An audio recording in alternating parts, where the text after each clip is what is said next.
ADHD atau dipanggil gangguan hiperaktif, kekurangan perhatian dan dipercayai menjejaskan setiap 1 dari 20 orang kanak-kanak di seluruh dunia.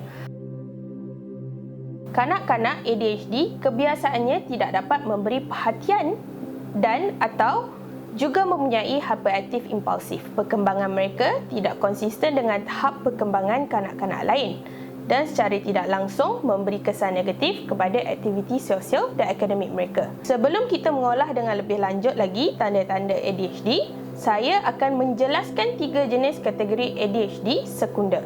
Kategori pertama ialah tidak dapat fokus. Secara umumnya, tanda bagi kanak-kanak ADHD di kelas ini adalah apabila mereka tidak dapat menumpukan perhatian. Kategori yang kedua ialah kategori hyperaktif impulsif. Kanak-kanak ADHD di dalam kategori ini adalah hyperaktif dan mempunyai kecenderungan yang tinggi untuk menyiapkan kerja dengan cepat. Kategori yang ketiga ialah kategori campuran, di mana ia adalah campuran antara kategori pertama, tidak dapat fokus, dan kategori kedua iaitu mempunyai tanda hyperaktif impulsif. Untuk mengulas dengan lebih lanjut, kategori pertama iaitu tidak fokus dan kanak-kanak di dalam kategori ini menunjukkan corak tumpuan yang rendah terhadap sesuatu perkara. Antara tanda-tandanya ialah mereka mungkin seringkali gagal memberi perhatian kepada perincian atau membuat kesalahan yang cuai dalam kerja sekolah atau semasa melakukan aktiviti seharian. Mereka juga seringkali mengalami kesukaran untuk memberi perhatian dalam tugas atau semasa waktu bermain.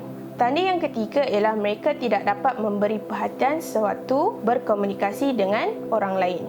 Yang keempat, mereka seringkali tidak dapat mengikut arahan dan gagal menyelesaikan kerja sekolah atau tugasan yang diberikan.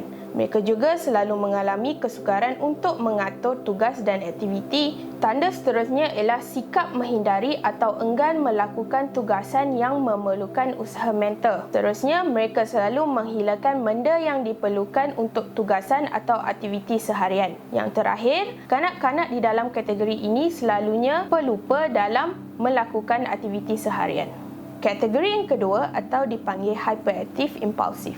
Kanak-kanak yang tergolong di dalam kategori ini akan menunjukkan corak hyperaktif dan gejala hyperaktif impulsif. Tanda-tandanya ialah mereka akan selalu gelisah dan ini dapat dilihat apabila kekerapan perbuatan mengetuk tangan atau menghentam kaki di tempat duduk dapat diperhatikan. Mereka lebih cenderung untuk meninggalkan tempat duduk mereka. Contohnya, sukar untuk duduk di dalam kelas. Tanda yang ketiga ialah mereka selalunya berlari atau memanjat dalam masa yang tidak sesuai. Mereka juga selalunya tidak dapat bermain atau melakukan aktiviti secara senyap. Mereka juga tidak dapat duduk diam dalam jangka masa yang lama. Tanda yang seterusnya ialah tidak berhenti bercakap dan seringkali menjawab sebelum soalan selesai ditanya. Seterusnya, kanak-kanak di dalam kategori ini juga mengalami kesukaran untuk menunggu giliran mereka. Mereka akan seringkali mengganggu orang lain, contohnya melalui perbualan, permainan atau aktiviti, dan mungkin menggunakan barang orang lain tanpa meminta kebenaran.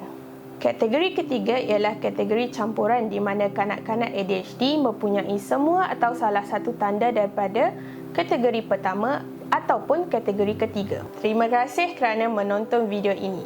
Untuk maklumat lanjut, boleh layari website kami di www.fin.edu.my.